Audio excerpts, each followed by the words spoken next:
आप देख रहे हैं इंग्लिश स्पीकिंग मेरे साथ। मैं हूं सौरभ, आपका दोस्त, आपका कोच, आपका ट्रेनर। और आज हम सीखने जा रहे हैं हाउ टू रीड। रीडिंग से पहले आपको एक बात समझनी है कि हम जब रीड करते हैं तो हम कहाँ से रीड करते हैं? अपने जॉज से। और जॉज के लिए हमें बहुत ज़रूरी है समझना कि जॉज को हमें वार्म अप एक्सरसाइज देनी है। जैसे अपनी बॉडी को आप एक्सरसाइज कराते हैं कोई भी गेम, कोई भी स्पोर्ट्स खेलने से पहले, ताकि कहीं चोट ना लग जाए। इसी तरह आप इंग्लिश को बोलने से पहले वार्म अप एक्सरसाइज जरूर करें। कैसे करना है आज मैं आपको बताऊंगा, लेकिन उससे पहले एक वादा देना होगा कि आप इस एक्सरसाइज को डेली करेंगे। और जब जब करेंगे, जब भी आप बैठकर इंग्लिश को रीड करना शुरू करेंगे, जस्ट उससे पहले कुछ मिनट्स के लिए। तो चलिए शुरू करते हैं। आई होप ये आपको साउंड्स दिख रहे होंगे और ये वार्म अप एक्सरसाइज का ही पार्ट है।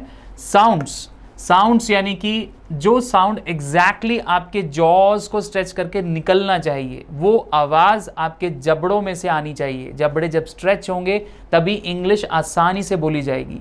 और जब आप सारे के सारे साउंड्स कर लेंगे तब आप देखेंगे कि आपकी इंग्लिश ऑटोमेटिकली अपने आप अपने अंदर से निकले जा रही है।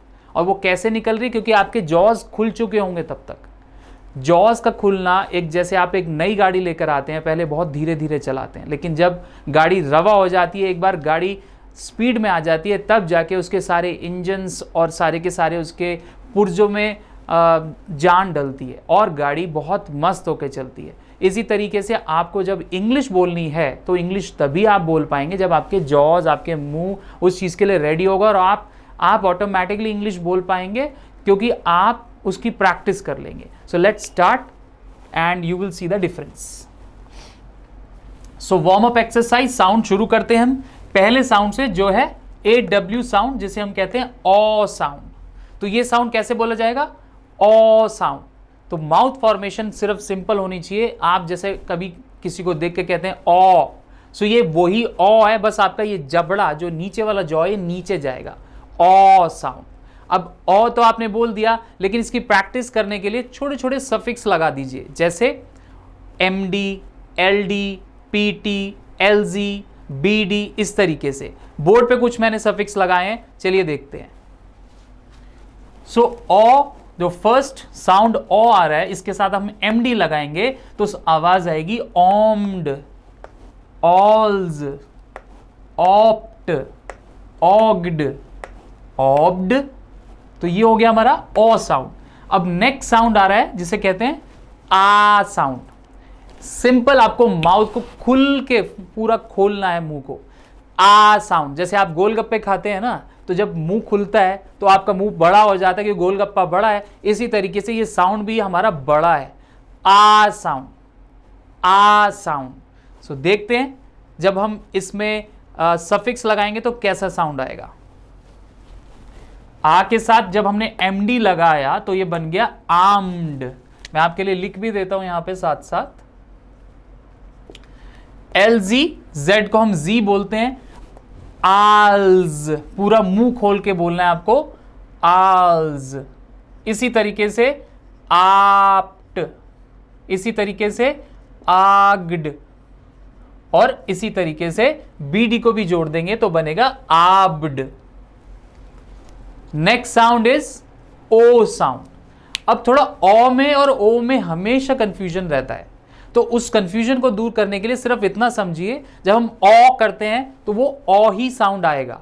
जब हम ओ करते हैं कि ओ, सरप्राइज होके ओ किया हमने क्योंकि आपने देखा कुछ गलत हुआ, और ओ किया क्योंकि आप सरप्राइज हो गए।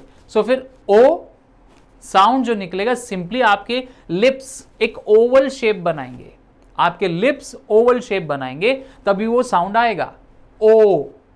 देखते हैं सफिक्स लगा के कैसी आवाज आती है।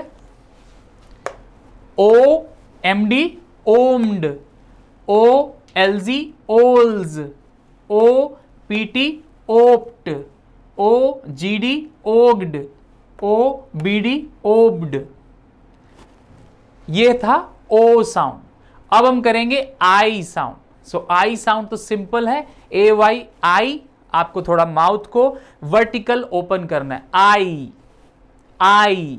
सो कैसे इसके साथ हम सफिक्स लगा के कैसा साउंड आता है, चलिए देखते हैं। आइम्ड, आइल्स, आइप्ट, आइग्ड, आइब्ड, ये था आई साउंड। अब नेक्स्ट साउंड जो आ रहा है वो बहुत ही ईजी है, डबल ई साउंड, जिसे हम कहते हैं ई साउंड। जब हम बड़ी ई की मात्रा लगाते हैं तो वही आवाज आती है ई साउंड। सो ई साउंड के साथ आपको सफिक्स सिंपल ऐड करना है और देखते हैं कैसी आवाज आएगी। ईम्ड, ईल्स, ईप्ट, ईग्ड, ईब्ड, ये था E sound. So last not the least जो हमने आपके लिए बनाया या वार्म अप एक्सरसाइज के लिए तैयार किया है वो है डबल ओ साउंड, जिसे हम कहते हैं बड़ा ऊ साउंड, ऊ साउंड, ऊ साउंड। सिंपल माउथ को सर्कल करके आपको जैसे फूंक मारते हैं एक कैंडल को या एक मोमबत्ती बुझाते हैं, इसी तरीके से ऊ साउंड। सिर्फ आपको ऊ की आवाज निकालनी है फू की जगह। आई थिंक आपको समझ आ गया होगा। चलते हैं इसके सफिक्स की कैसी आवाज आ रही है देखते हैं। ऊम्ड, ऊल्स, ऊप्ट, ऊग्ड, ऊब्ड। तो ये थे हमारे साउंड्स जो कि वार्म अप एक्सरसाइज में हेल्प करेंगे। लेकिन अब इसको एक साथ कैसे बोलना है ये बहुत जरूरी है, क्योंकि आप जब साउंड की प्रैक्टिस कर रहे हैं तो ऑटोमेटिकली आपके जॉज खुलना शुरू होंगे। हो सकता है आपके जॉज, आपके जबाड़ों में दर्द भी हो थोड़ा थोड़ा, लेकिन घबराना नहीं दोस्तों, ये इसका मतलब है आपने बहुत अच्छी प्रैक्टिस की है। और practice makes a man perfect, practice से ही तो सब कुछ होगा। और जैसे ही आप इन सब वर्ड्स को डेली प्रैक्टिस करेंगे, डेली प्रैक्टिस में लाएंगे, इंग्लिश चुटकी बजा के आएगी, क्योंकि आपके जबड़े तैयार हो चुके हैं इंग्लिश के लिए। और जो भी इंग्लिश का रीडिंग आर्टिकल हो, मटेरियल हो, जो भी आपके सामने आएगा, आप अपने आप, आपके जबाड़े, आपके ये जॉज अपना काम शुरू करेंगे और वर्ड्स अपने आप इंग्लिश के आने शुरू हो जाएंगे। ये मैजिक होके रहेगा। सो लेट्स सी कि सारे के सारे वर्ड्स एक साथ प्रैक्टिस कैसे करने हैं। अब हम शुरू करेंगे फिर से ओ साउंड से। ऑम्ड, ऑल्स, मेरे पीछे पीछे बोल सकते हैं आप। ऑम्ड, ऑल्स, ऑप्ट, ऑग्ड, ऑब्ड। आर्म्ड, आल्स, आप्ट, आग्ड, आब्ड। ओम्ड, ओल्स, ओप्ट, ओग्ड, ओब्ड। ये ओ और ओ, इसमें डिफरेंस जरूर है, लेकिन बहुत माइनर सा डिफरेंस है। तो यहीं पर आज सबसे ज्यादा स्टूडेंट्स गलती करते हैं, जब ये साउंड रिसाइट करते हैं तो थोड़ा सा प्रॉब्लम हो जाती है। ध्यान से देखिएगा, ये ओ है, ये ओ है। So there is a difference. I sound, aimed, aisles, iped, aiged, ibed.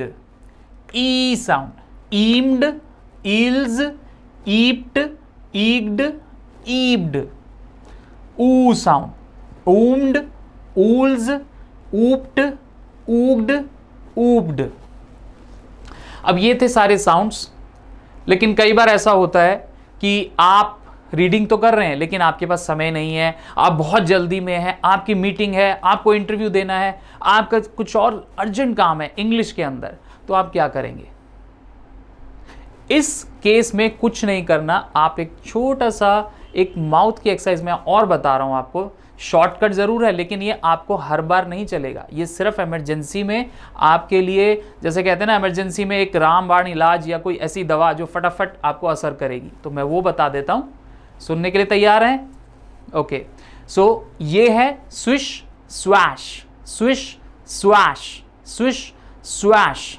मुझे रीडिंग करनी है, मुझे इंटरव्यू देना है, मुझे कुछ इंग्लिश में प्रेजेंटेशन देनी है, स्विश स्वैश। जब मैं रीडिंग करूंगा तो मैं माउथ की फॉर्मेशन स्विश स्वैश, मन में आप स्विश स्वैश बोलेंगे लेकिन माउथ आपका ऐसे ही चलेगा, ताकि आपके लिप्स के साथ साथ थोड़ा थोड़ा आपके जॉज हिलना शुरू हो जाए और आप रेडी हो जाएंगे, आप इंग्लिश स्पीकिंग के लिए रेडी हो जाएंगे इमीडिएटली।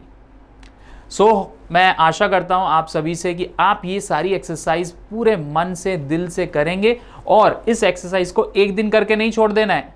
अगर आप कोई भी एक्सरसाइज, चाहे बॉडी की ही एक्सरसाइज हो, आप एक दिन करके छोड़ देंगे, पार्क नहीं जाएंगे या घर में भी रहते हुए आप एक्सरसाइज नहीं करेंगे, तो आप जानते हैं क्या होगा, आपकी बॉडी स्टिफ हो जाएगी और स्टिफनेस आएगी तो आपके अंदर फ्लेक्सिबिलिटी नहीं रहेगी।